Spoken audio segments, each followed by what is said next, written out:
Hello everyone, అందరికి happy Sunday అండి. అందరూ ఎలా ఉన్నారు? బాగున్నారా? సంక్రాంతి హడావుడి అయిపోయిందా? మేమైతే చక్కగా చేసుకున్నామండి. సంక్రాంతి చాలా బాగా చేసుకున్నాం. మరి మీరు ఎలా చేసుకున్నారు? ఈ రోజు అయితే నేను మీ ముందుకి మంచి రెసిపీ తోటి వచ్చానండి. అది ఏంటంటే పనసపొట్టు కూర చేయబోతున్నానండి. మరి అది ఎలా చేయాలో రండి చూద్దాం.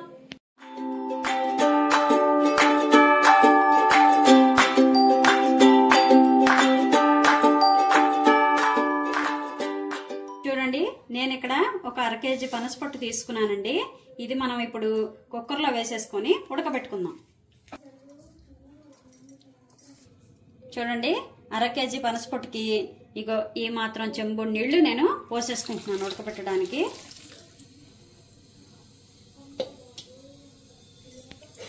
కొద్దిగా ఉప్పేసి ఉడకబెట్టుకుంటున్నాను. నాకైతే రాళ్ళుప్పు అలవాటు, మీకు మెత్తనొప్పు అలవాటు ఉంటే మెత్తనొప్పు వేసుకోండి. అలాగే 1/2 టేబుల్ స్పూన్ పసుపు వేసేసుకోండి. ఇప్పుడు ఒకసారి దీన్ని కలిపేద్దాం.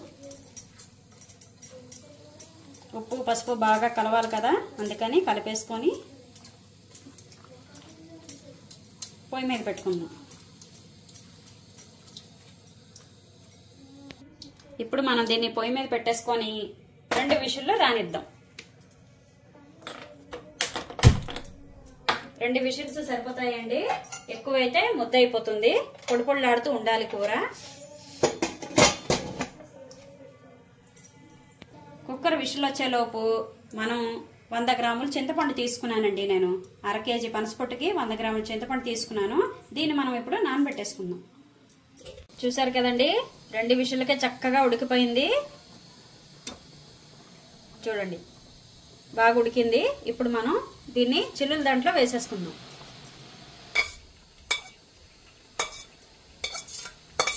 చిల్లుల దాంట్లో వేసేసుకున్నాం కదండి. ఇప్పుడు మనం కూరకి పోపు పెట్టుకుందాం రండి. పొయ్యి మీద బాండి పెట్టుకొని స్టవ్ వెలిగించుకుందాం.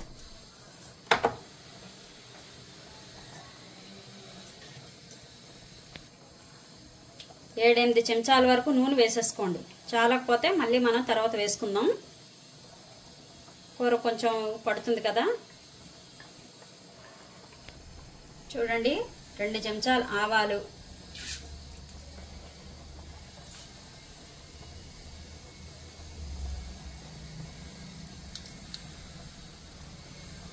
అలాగే 3 చెంచాలు మినపప్పు,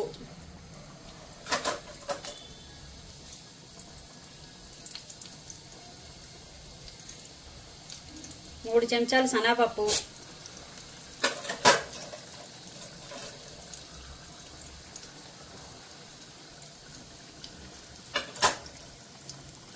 కొంచెం జీలకర్ర,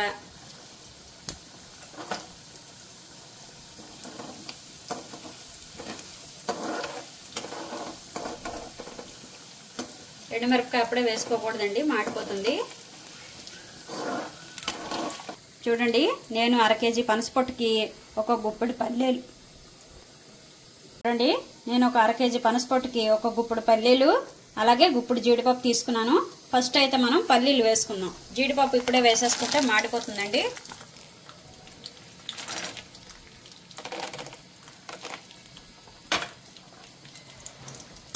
ఒకసారి ఇలా కలుపుకొని పల్లీలని వేగనిద్దాం.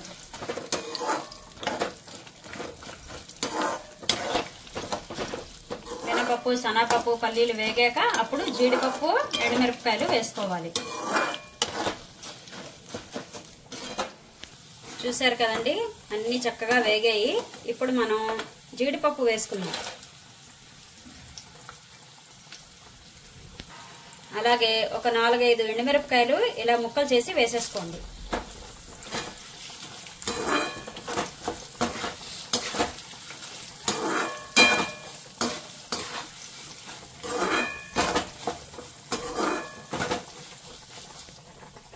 జీడిపప్పు కూడా వేగిందండి, ఎండుమిరపకాయలు కూడా వేగాయి. ఇప్పుడు మనం చూడండి, నేను 1/2 కేజీ పనసపొట్టుకి 10-12 పచ్చిమిరపకాయలు ఇలా చీలికల్లా కోసుకున్నాను. అలాగే చిన్న అల్లం ముక్క తీసుకొని ఇలా సన్నగా తరుక్కున్నాను. ఇప్పుడు మనం వేద్దాం.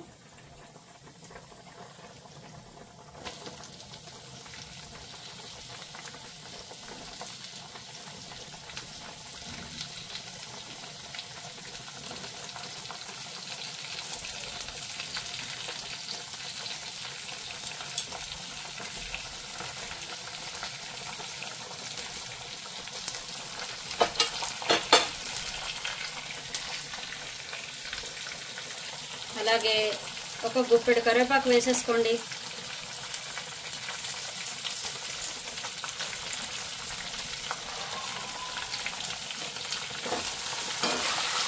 బాగా కలుపుకోండి.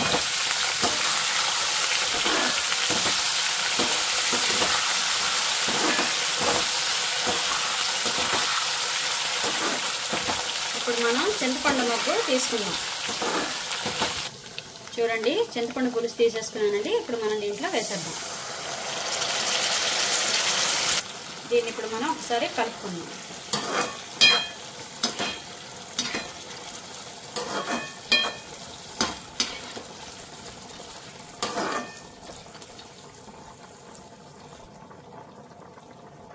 మనం ఉడకబెట్టేటప్పుడు కొంచెం ఉప్పు వేసుకున్నాం కదా, అది ఇప్పుడు మనం పిండేస్తాం కాబట్టి అంతేం ఉండదు. ఇప్పుడు రుచికి సరిపడా ఉప్పు వేసుకుందాం.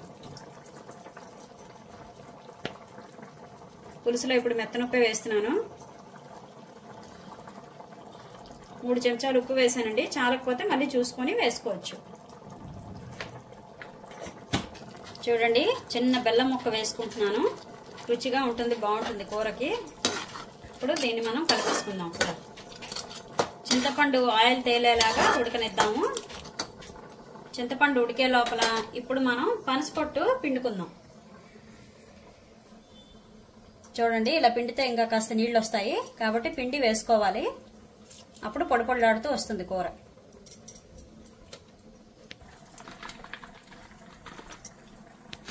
చూసారు కదండి, పనసపొట్టు పిండితే చక్కగా ఇలా పొడి పొడిలాడుతూ వస్తుంది.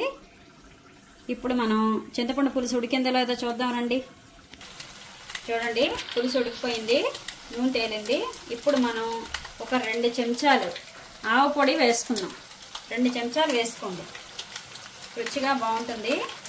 నాకు ఆవ పొడి అలవాటు కాబట్టి నేను ఆవ పొడి వేసుకుంటున్నాను. లేదనుకోండి, ఆవాలు పచ్చిమిరపకాయలు 2 పచ్చిమిరపకాయలు అయితే చాలు. అది మిక్సీ ఆడి వేసుకున్నా సరే బాగుంటుంది. 2 చెంచాలు ఆవ పొడి వేసుకున్నానండి. ఆవ పొడి వేసుకున్నాం కదండి. ఇప్పుడు మనం ఒకసారి కలిపేసుకుందాం.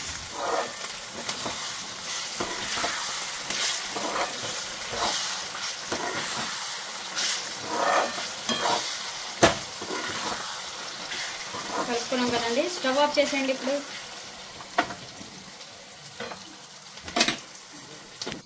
ఇప్పుడు మనం పోపుని పనసపొట్టులో వేసేసుకుందాం.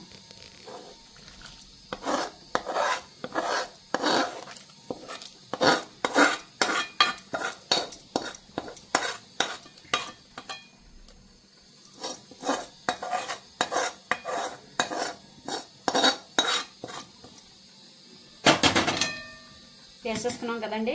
ఇప్పుడు మనం బాగా కలుపుకుందాం.